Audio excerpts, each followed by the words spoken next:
سورہ مبارکہ الحمد کے بارے میں جیسے ہم نے عرض کیا کہ معصوم کا جملہ ہے کہ اس کے اندر پروردگار عالم نے شفا کو چھپا کر رکھا ہوا ہے، کہ اس کی تلاوت کے ذریعے سے انسان شفا حاصل کرتا ہے۔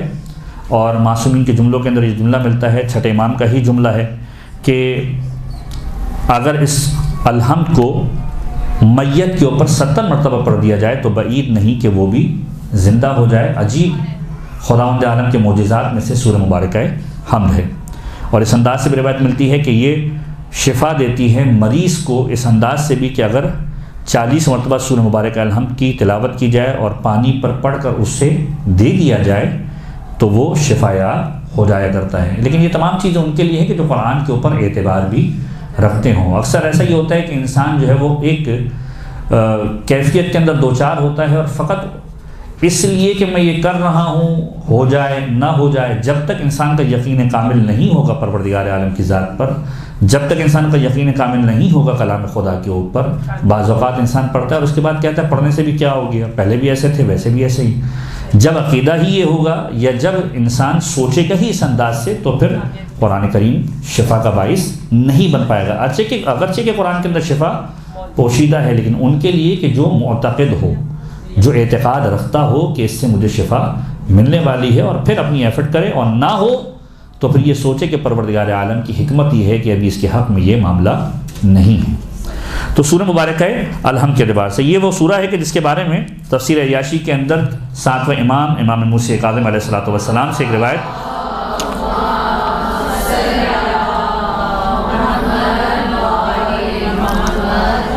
کہ 7ویں امام کی خدمت کے اندر امام اعظم ابو حنیفہ موجود تھے اور امام نے سوال کیا، اور یہ سوال امام کا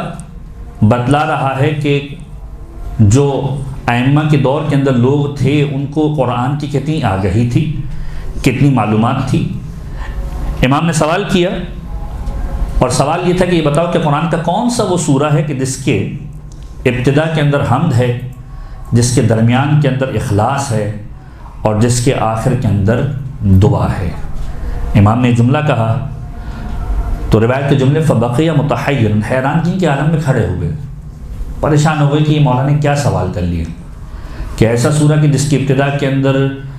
حمد ہو، جس کے درمیان کے اندر اخلاص ہو، خلوص کی بات ہو، اور جس کے آخر کے اندر دعا ہو۔ جب کوئی جواب نہ بن پڑا، امام مخاطب ہو کر کہتے ہیں کہ وہ سورت کہ جو پروردگار عالم نے اس قرآن میں نازل کی اور پہلی ہے اس قرآن کے اندر، وہ ہے سورہ مبارکہ الحمد، جس کے ابتدا کے اندر خدا کی حمد و ثنا ہے، الحمد للہ رب العالمین الرحمن الرحیم مالک یوم الدین۔ پھر اس کے بعد اخلاص ہے، ایاک نعبد و ایاک نستعین، اور پھر آخر میں دعا ہے کہ اہدنا الصراط المستقیم صراط الذین انعمت علیہم غیر المغضوب علیہم ولا الضالین۔ تو یہ وہ سورہ ہے کہ جس کو امام نے اس انداز سے انٹرپریٹ کیا کہ اگر خدا کی حمد و ثنا چاہتے ہو، اخلاص چاہتے ہو، دعا کرنا چاہتے ہو تو خود اس سورہ سے انسان استفادہ حاصل کر سکتا ہے۔ بلکہ روایت اس انداز سے ملتی ہے کہ سورہ مبارکہ الحمد کو 7 مرتبہ پڑھا جائے تو وہ علت کے جو سبب بنتی ہے کسی بھی مشکل کا، وہ علت دور ہو جایا کرتی ہے، وہ کاز دور ہو جایا کرتا ہے۔ پھر اس انداز سے ملتا ہے کہ فَإِن لَمْ تَذْهَبْ، اگر فرض کیجئے 7 مرتبہ پڑھنے سے نہ ہو تو انسان اس ایفرٹ کو بڑھا کر 70 مرتبہ اس کی تلاوت کرنے کی کوشش کرے۔ تو اس طرح کی روایتیں سورہ مبارکہ الحمد کے اعتبار سے تاریخ نے لکھی ہیں، اور یہ وہ سورہ ہے کہ جس کو خاص طور پر امپورٹنس دی گئی ہے کہ اس سورے کی تلاوت کی جائے۔ اور روایتوں کے اندر اس انداز سے بھی جملے ملتے ہیں کہ پروردگار عالم نے نہ تورات کے اندر، نہ انجیل کے اندر، نہ زبور کے اندر ایسی کوئی چیز نازل کی ہے مگر یہ کہ اس قرآن کے اندر اس سورہ مبارکہ الحمد کو نازل کیا ہے، اور فرمایا کہ اگر کوئی شخص اس سورے کو تلاوت کرتا ہے تو اس کی فضیلت عرش پر رہنے والوں کی طرح ہے، اور اگر کوئی شخص 7 مرتبہ تلاوت کرے تو پروردگار عالم میزان کے اندر اس 7 مرتبہ سورہ الحمد کی تلاوت کی وجہ سے اس کے پلڑے کو بھاری کر دیا کرتا ہے۔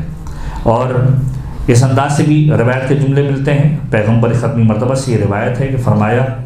کہ اس سورے کے اندر پروردگار عالم کے اسم اعظم چھپے ہوئے ہیں، لہذا خدا کے اسم اعظم سے اگر استفادہ حاصل کرنا چاہتے ہو تو سورہ مبارکہ الحمد سے استفادہ حاصل کرو۔ اور پھر فرمایا جو اس کی تلاوت کرتا ہے فتح اللہ خیر الدنیا والآخرہ، خدا کھول دیا کرتا ہے دنیا اور آخرت کے خیر کو اس کے لیے، اور پروردگار عالم عطا کرتا ہے اس کی ہر آیت کے بدلے میں کہ جو آسمان سے نازل ہوئی ہے ثواب عنایت کرتا ہے کہ جس ثواب کو انسان درک بھی نہیں کر سکتا، شمار بھی نہیں کر سکتا۔ تو سورہ مبارکہ الحمد کے اعتبار سے اس انداز سے روایت کی یہ جملے ملتے ہیں۔